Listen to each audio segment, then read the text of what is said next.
4-H or Clover Kids? Oh, just one. Used to think of that probably as agriculture and homemaking and stuff like that, but it is so much more. We have robotics clubs, we have shooting sports, my girls are in visual arts, so it can be so much, anything really that they want. But as Laura said, I also do our families piece for Dallas County Extension. So the parent education, the family education, caregiving. So if any of you are like caring for a parent whose health is failing, we have a class so that you can take better care of yourself and in turn take better care of your loved one. And then early literacy are some of the ones that I hit on. But today we're going to talk about positive guidance and discipline. So tell me, what are some things that you see in Child Watch that you consider misbehavior? Hit, okay. Fighting, scratching, kicking, hitting. Fighting and scratching. And what ages do you usually see that? Anywhere from 7 on up. So you see biting even at like 7-year-olds? Or do you about see 6? like 2 and 3? Yeah. So they may do it at all ages. Sometimes it does tend to be younger. Okay. What else do you see? I'm sorry, what? Climbing. Oh, climbing. Climbing The- anywhere the that they can oldest- go, huh? The oldest kids taking advantage of the little ones. Okay. Stuff like that. Do you get much talking back or just not listening? Yeah. Things like that? Okay, so you get quite a variety. But who's parents? Who are parents? Raise your hand. The majority of you. Do you see that at home too? Okay, some of that misbehavior at home too, which is a typical, okay? Now, let's try to figure, oh, actually, let me pass out. Before I pass it out, I want you to think of either, just in your mind, we'll give you about a minute. You can either pair it with somebody else or just think in your own mind, why you think kids misbehave. Okay, so think of a reason. I'm going to pass out some sheets, and I think I got enough. So help me out here. What are some reasons why you think kids misbehave? They're tired. They're tired. Okay, they're tired, they're hungry, they're not feeling well. They want Okay. attention. Sorry. They want attention. They want attention. They can't help it. They can't help it. Tell me more. Why do you think that is? Especially for not having impulse control or having the ability to make decisions. Or even like when you guys were talking about that biting is common. And most of you said it's probably the younger kids, the 1.5 to maybe on up till 3. That's how they communicate. They can't communicate verbally, so what do? Well, I'll get their attention if I bite, okay? So there are things you can do to lessen that, but it is pretty typical just because that's what they know, okay? What else are some reasons that kids misbehave? They're bored. They're bored, okay? So maybe whatever they're playing with in there, or you don't have the toy they want today, or what they have at home, or so on and so forth. So you guys came up with some good reasons. Some others are, maybe they don't feel that they belong. Maybe this is their first time in Child Watch and they really haven't connected to an adult, okay, a Child Watch worker, or any other kids in there, so they're feeling left out. They don't know what's expected, haven't learned what's appropriate, we kind of hit on that one. Tired, ill, hungry, we've done that one. You know, there also could be a change at home, okay? It could be, say, the parents are going through a divorce, okay, or fighting a lot. Maybe a grandparent just passed away, or a loved one. Maybe a sibling was just born. Can it be challenging? If you remember back to those of you who have multiple kids, was it easy peasy for your oldest one when the second one came along? A lot of you are shaking your head no, okay? So they're going to bring that with them all day, okay? So it isn't just something that the parents have to deal with at home, they're probably going to bring it into child watch too, and you'll have to deal with that.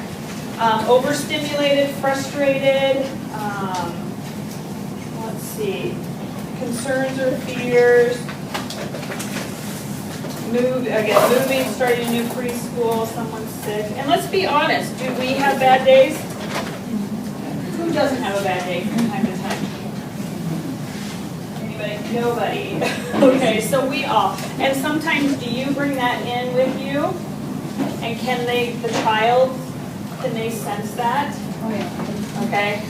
So there's certain things that we're doing that could affect them too. So they misbehave for a wide range of things. And if you kind of understand or try to start to understand maybe why they misbehave, we can respond better to that.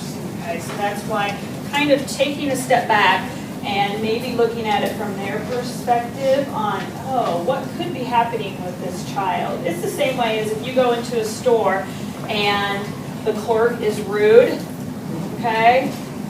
That sometimes can upset us. Well, why were they so rude to me? But you don't know what happened in their life. Again, it could be a divorce, it could be a death, it could be financial reasons, and so on and so forth. So try to step back and understand something may be going on in that child's life that is affecting how they're acting in child watch. So let's move on to the meat and potatoes for the next, 7:30, I think we'll get you out of here. We'll start out by talking about setting up a positive learning environment and then guidance and discipline. And I think of the positive learning environment as more preventative, so it's things that you can do to prevent those problems or that misbehavior from happening in the first place. And then we'll end with, okay, if there is misbehavior, what are some things we can do? Okay, sound good? So let's just go down our list and we'll talk as we go through. So be prepared. How can you guys as child watch staff be prepared? Anything comes to mind? I kind of make sure I keep an eye on the ones that tend to get in trouble. Okay. A little bit closer and stay near to them. So I can kind of get in the mix of things before they hit the other kid or. So you may know they're coming. It Yeah. might be a situation where you have to lower your ratio of adults to kids. Okay, have that kid in a smaller group, because you know. they might I tend to misbehave. watch like how they interact with their family when they first come in, like if they're kind of upset, then I kind of take that child, like I'll sit down, I'll take their child, and I'll try to get them interacting with the toy. Good, so you're doing a lot on welcoming that child and having them with that sense of belonging that we'll talk about in a little bit. So, what about, and I don't know how you guys are set up, are all pretty much your activities lined up for you? You guys as staff can just kind of walk in, you don't have to prep anything? You're pretty good just to show up and do it? Okay, so they always have the stuff for you, but being prepared can help you, or knowing, okay, what may happen that day. So do you have sometimes, or knowing, okay, even that, oh, today may be an outside day, because sometimes it's raining, oh, I'm not going to have to go outside. But today's a beautiful day, so we might go outside for, what do you do, 20 minutes, too short?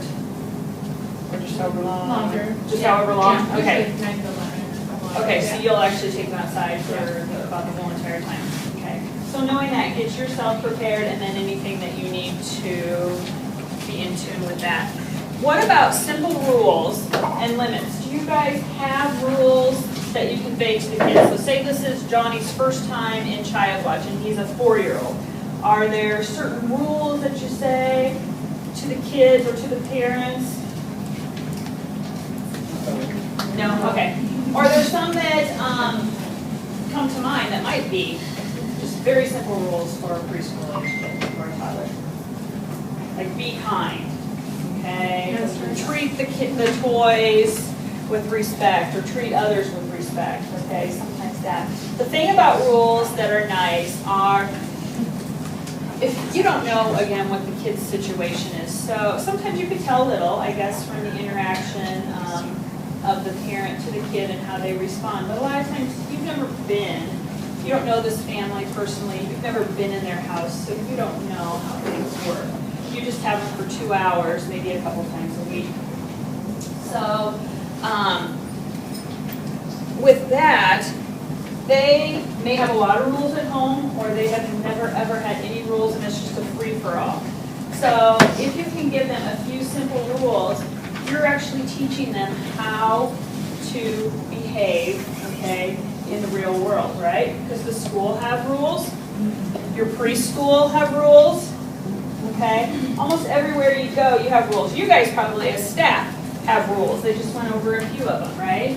Okay? So if you can have some very simple rules in a situation like that, it can help you out tremendously. And then the key for rules is that you can refer back to them. So if there is misbehavior, okay, like they're not treating other kids with respect, you can go back to the rule. Remember, one of our basic rules is treating each other kindly, okay?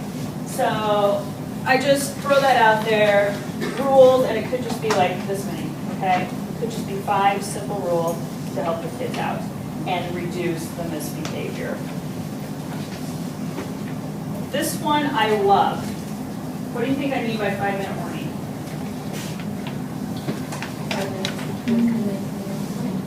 What else could you use a warning for? Huh? This was my probably most relied on. I've got 3 girls. Kyler just turned 21, Emily's 18, and then Haley's 13. We actually live just a couple miles from here, so in the Waukee School District. That was probably my biggest discipline or preventative tool that I went to, okay? It was in the morning. Okay, 5 minutes, time to get ready for church, we're going out the door. Okay, 5 more minutes of reading time before lunch, okay? Like you said, outside. Okay, we're at the park playing around. 10 more minutes, and then sometimes I give them a 5-minute after that, okay? What do you think the benefit of giving those warnings is? I think it's good, but it's difficult for us sometimes because the parent will come and pick up, and then we see it sometimes happen then too, where the kids will get upset and don't want to be with the parent because they're playing a game. So, but I used it as well as a parent, but I'm trying to think how we can implement it. Could you, like, if you, say, are outside and you're going to transition to inside, or do you guys have some group games that you play just for a period of time? So you may start a game, okay, and it might just go 20 minutes and then you move on to something else. What do you think? Any other examples that 5-minute warning could help you with? Like, for example, when 2 kids want to play with the same toy. Okay. They're fighting, I say, okay, you will have it this time, you will have it this time. So I will, some of them I will warm them. Have this one in the left. And you can prepare. You can also do it on turns. So it's like, okay, everybody. So everybody gets one more turn, okay? Especially if this game can only have 5 people. Okay. Well, Johnny, you have one more turn, and then we're gonna let Sadie play in the game. So that's a great example on that. And I agree it works. When they're small and they really want to fight for it. Because what happens if you don't give a warning and then you say, time's up, gotta move on to the next activity? What? Yeah, exactly. Oh, no! Okay, throw a little fit on there. And it doesn't always happen, okay? But a lot of times it could. So if you can give a warning, and you don't have to do 5 minutes, you can do 10 or whatever on that. Simple routines. Do you guys have even routines as, say, it's wintertime and they check in, and do they know where to put their coat? Okay? Do they know, tell me some other things. I'm not all that familiar with Child Watch. Are there other things that come to mind that they really get excited about because they know when I go to Child Watch, this is what's going to happen? The learning centers. So they probably get excited knowing that the learning centers are going to be open and they can participate. Story time. Gym time. Okay, and why do you think routines could be valuable? To help and structure the child. Help what? Help and structure the child with, like, the drug and governmental statement of their life, like interacting with the social well-being. And it gives them some structure. They know what to expect. Think of yourself. Do you feel more comfortable when you know what to expect? When you start a new job and maybe you're not quite sure what to expect, does that give some anxiety? Okay? I know it does for me, okay? I'm one who likes my structure, I like to know what is going on, okay? So again, anytime that we can put ourselves into the child's situation and kind of understand where they're coming from, it can be very valuable to understanding, okay, why are they misbehaving? Or why are they acting wonderful, okay, on that. So any kind of routine can be valuable on that. So structure is good and it helps them with that security, so. Simple choices, instead of saying, oh, you can play with anything, okay, in here, okay? What are some things that you can give them choices on? Dolls, kitchen, Legos. Okay. Do you want to play with the dolls today or the Legos? I know you said you did, one that comes to mind, I know you said you didn't do snack, but do you want the red cup or the blue cup today? Or even as parents, okay, we've got 2 shirts here, which one do you want today? Because what happens if you just give them free-for-all, they can choose anything?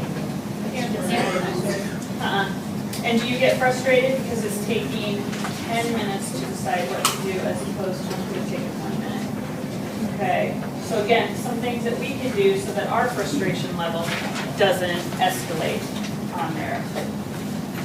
Let's see how we're doing, about 5 after? Okay. So give them some simple choices. Reinforce sense of belonging. I was going to have you guys kind of think of sense of belonging in groups, okay? But I think I'll skip that and just throw out what are some things you can do to really make that child feel that they belong in Child Watch. Ignoring their names is really important.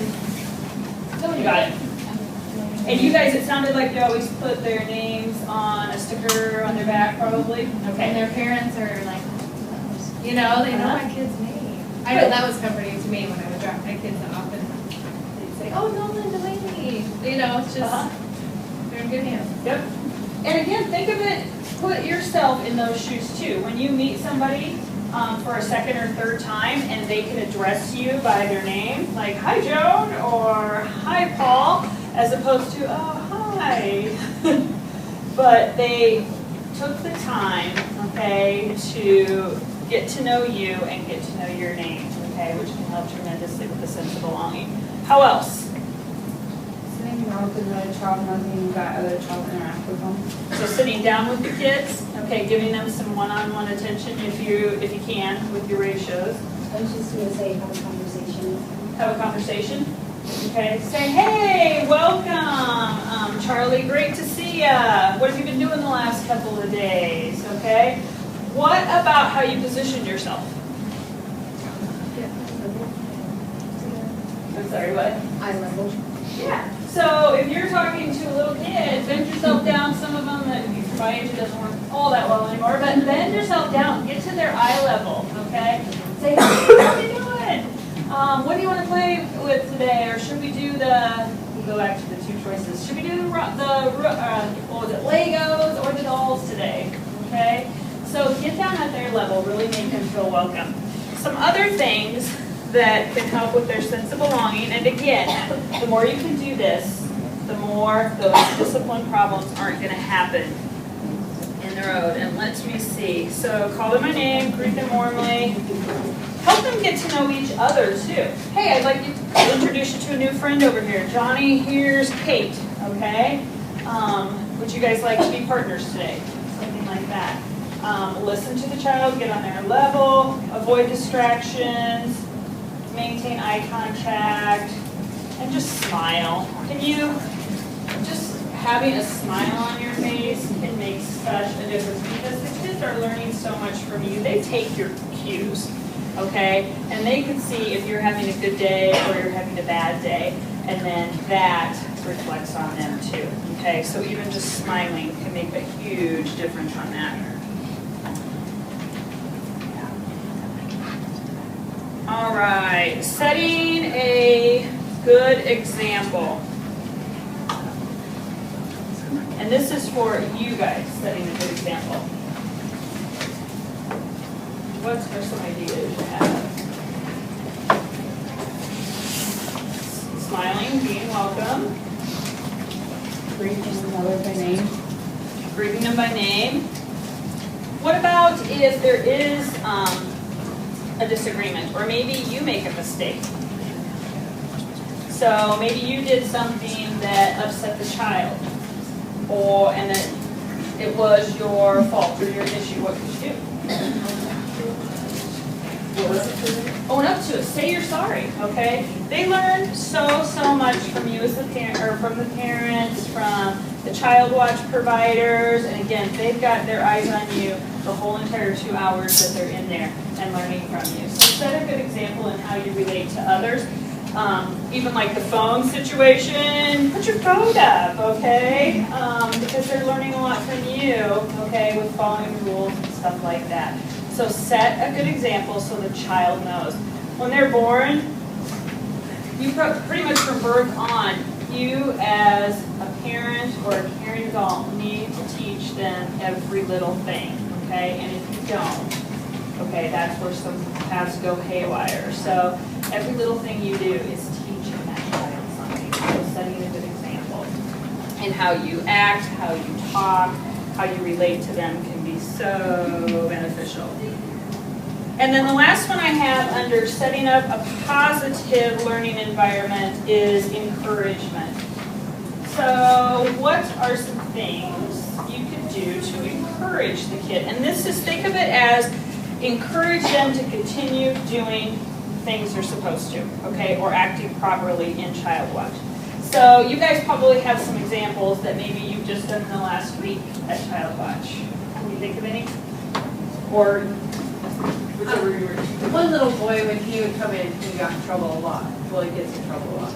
But I noticed that when he comes in, if you say his name, compliment something that he's wearing, say something nice about him, and just give him some attention for the first couple minutes, he seems to be almost trouble-free. But you have to give him a little bit of, and I don't really like to give attention, but I've noticed it really helps him.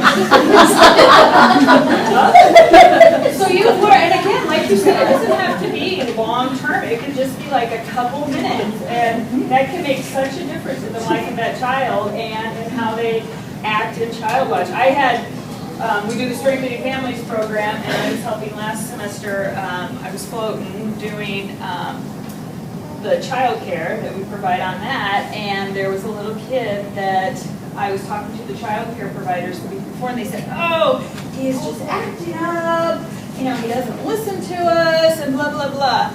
And so then I went in there the next day or week, I'm just kind of watching, and I did what Lori did and gave him that one-on-one attention just for 5 minutes.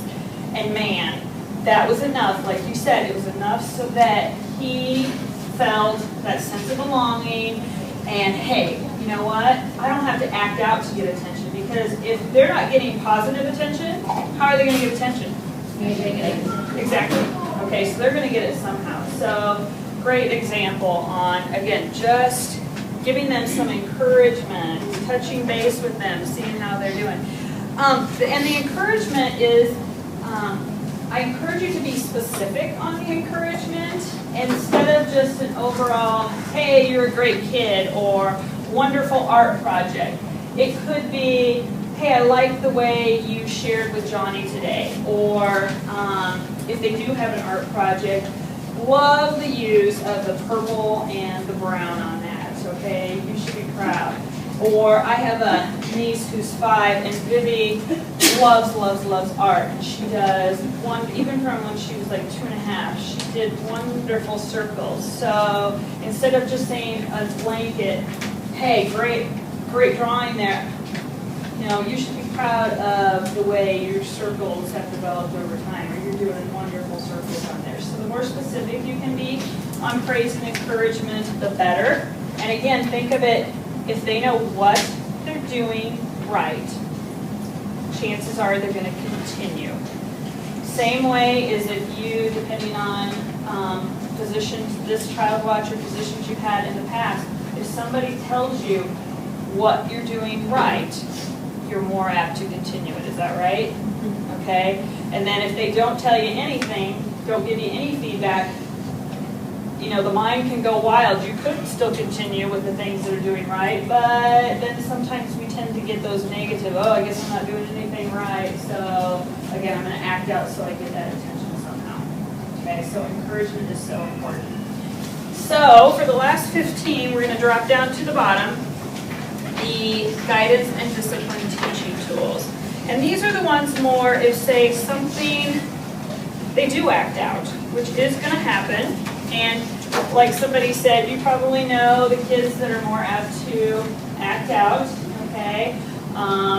Or you can tell the kids, oh, when they come at 7 or 8 a.m., what time do you reach out? 8? When they come at 8, they're more apt to act out as opposed to if they come to at 10 o'clock or something like that. So you really get to know the kids on that. The first one, stay calm. And this is for you to stay calm. Is this always easy? No. Have you found any mechanisms you can use to stay calm in challenging situations? Telling yourself to breathe and be over as very possible.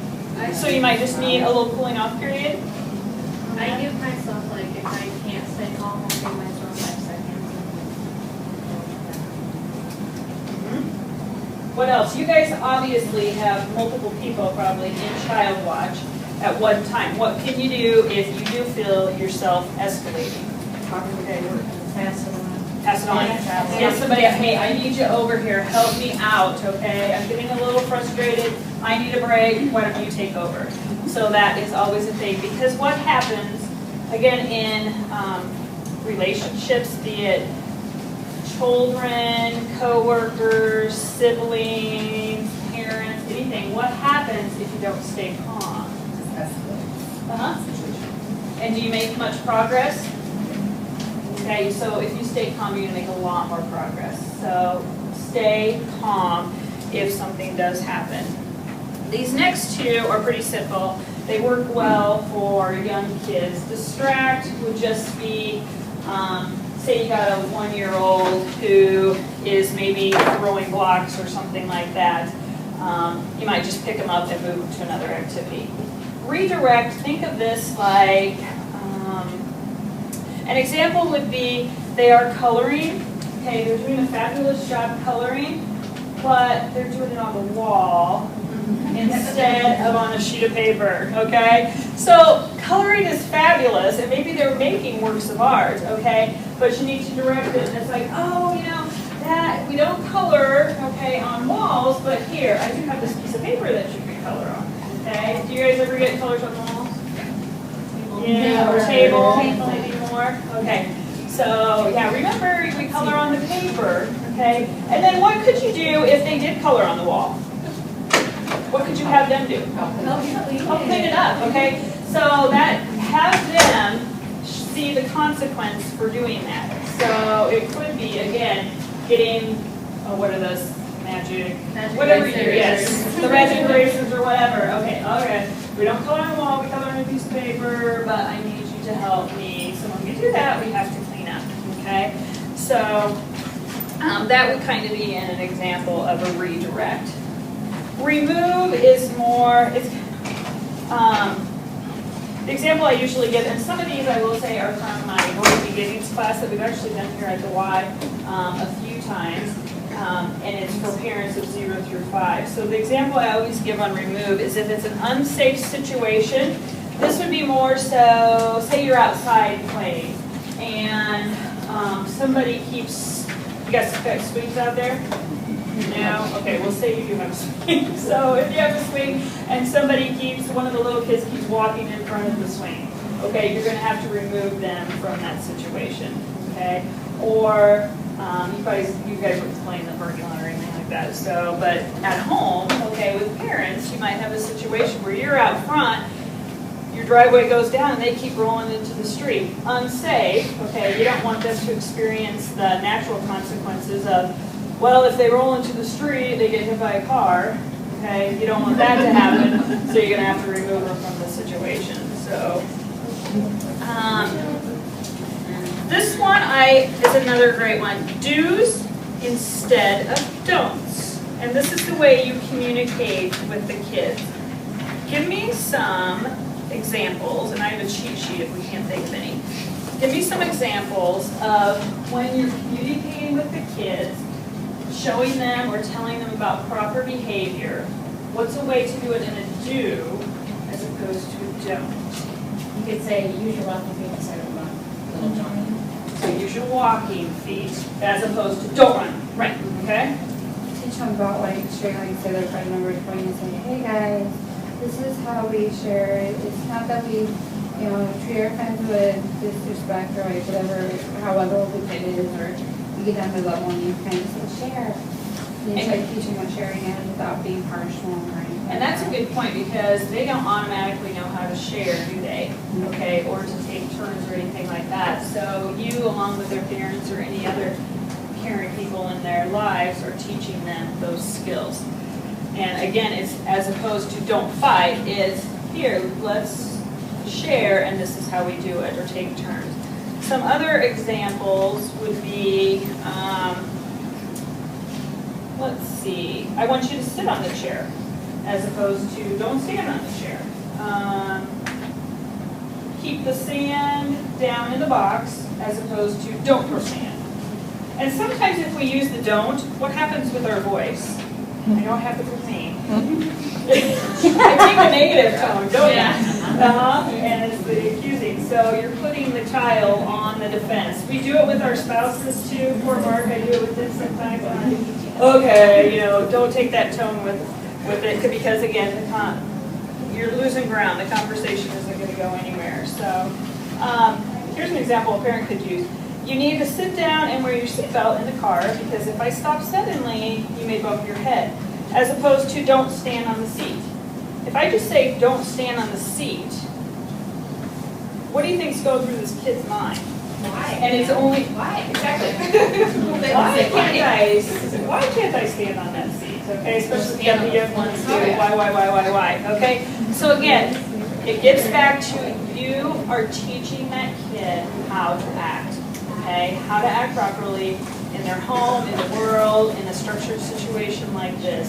You're teaching that child. Let's see if there's any other ones. Or here's another one too that instead of don't hit Harry again, you seem really angry. Do you want to tell me why you're angry? Okay, on that one. Giving choices, I had choices up front here, but this would be choices for if there has been misbehavior.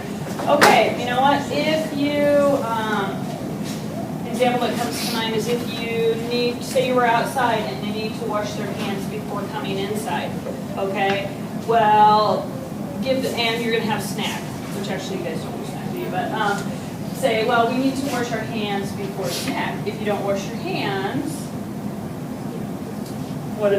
You won't get a snack. yeah, okay, so they're having a choice. Well, if I don't wash my hands, then I can't have snack. Okay, so they are seeing the consequences from their actions on that.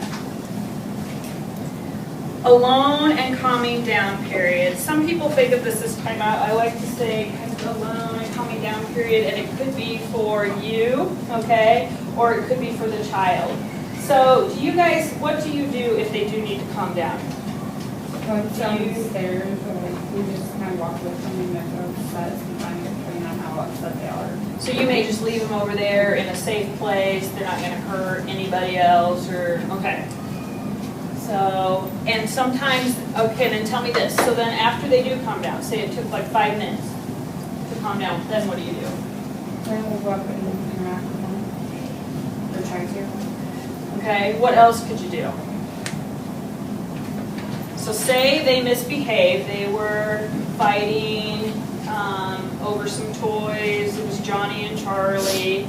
Okay, one of them especially was really upset, she let them calm down in their space. What do you do next?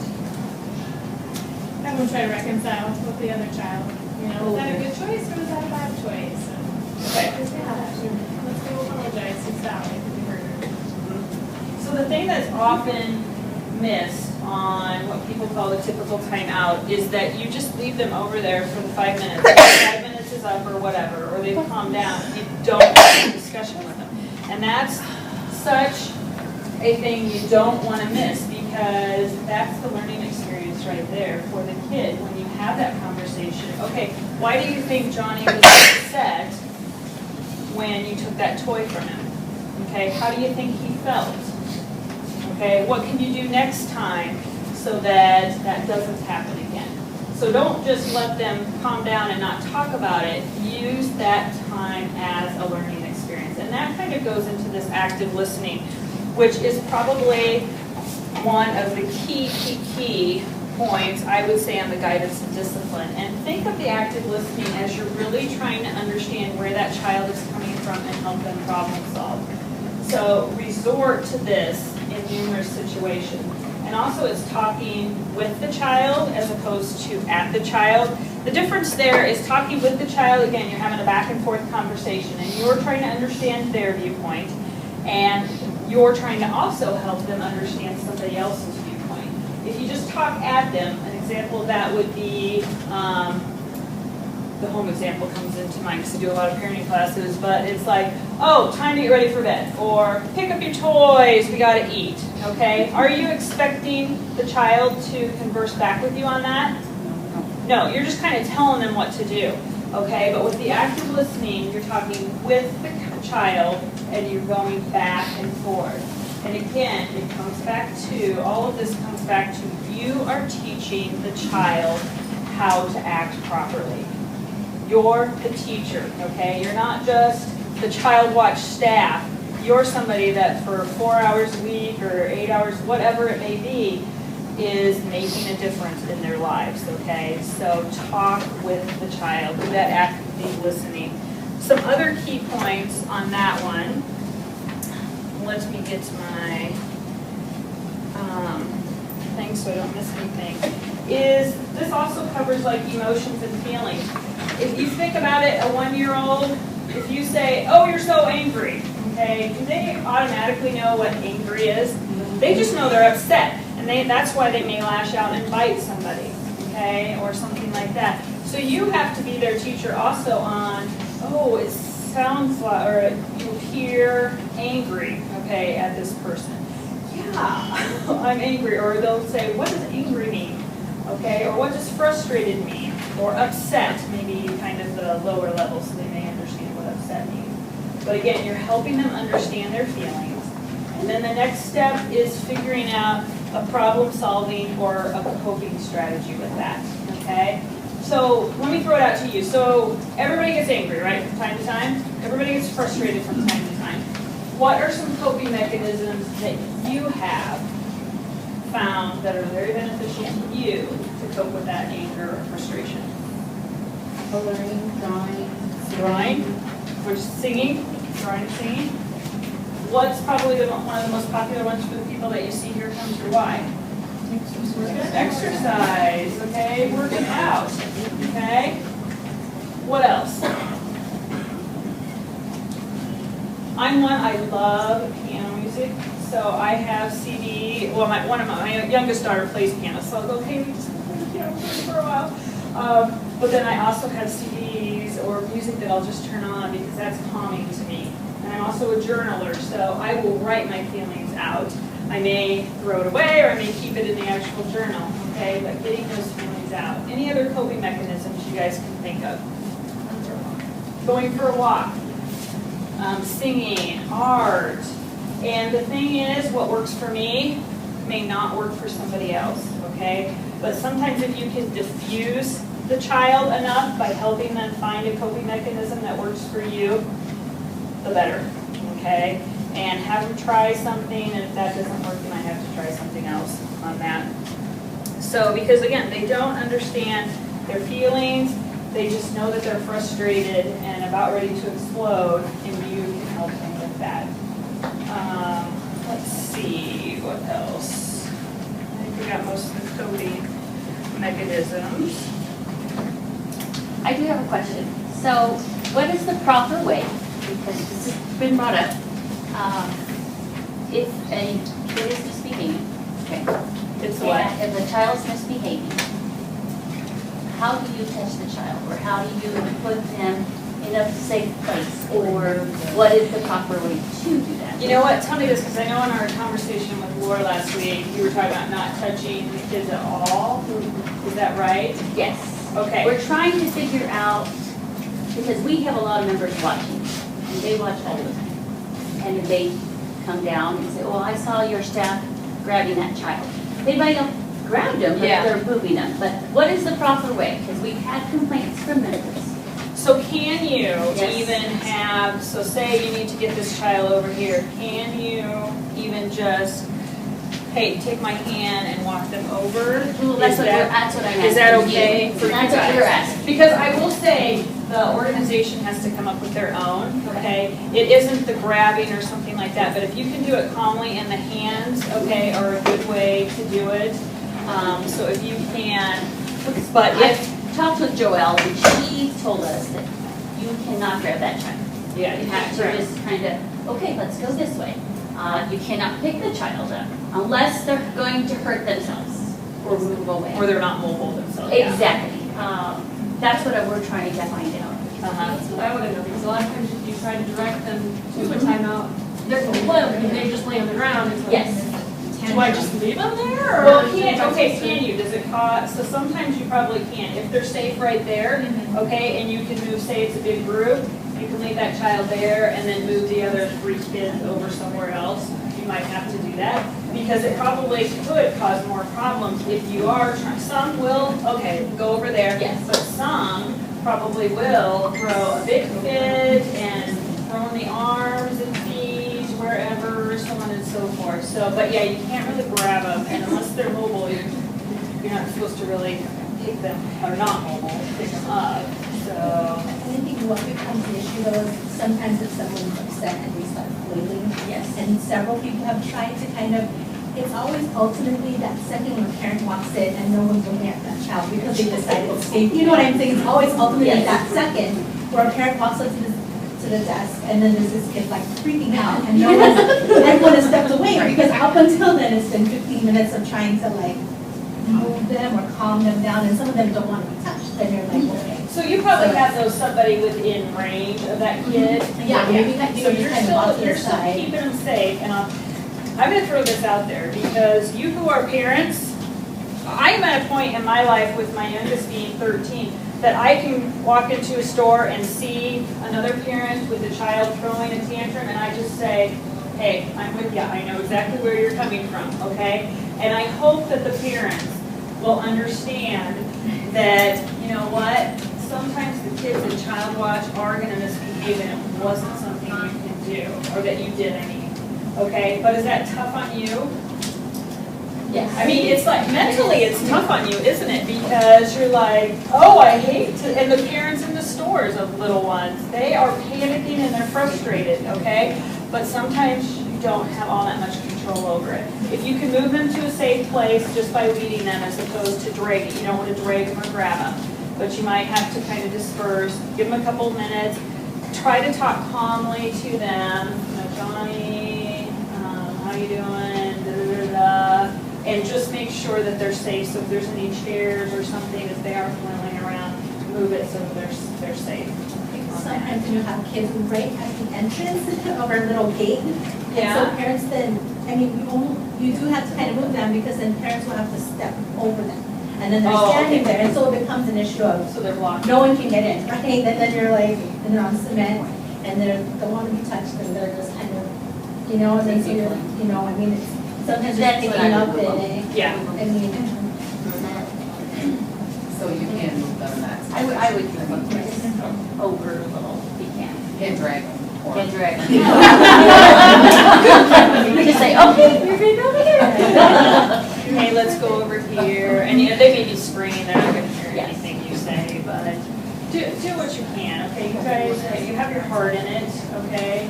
And I think you're doing the best for the kids, but understand that situations may happen, but also knowing, you know, maybe why this kid is acting out can help you do that too, but still be comforting, and that's why in those tough situations where the kids are so upset, still try to remain calm or bring in reinforcements if you do find yourself getting upset, especially if it's been going on for a long time. So you can touch them, you just can't touch them, shall we say, negatively on that.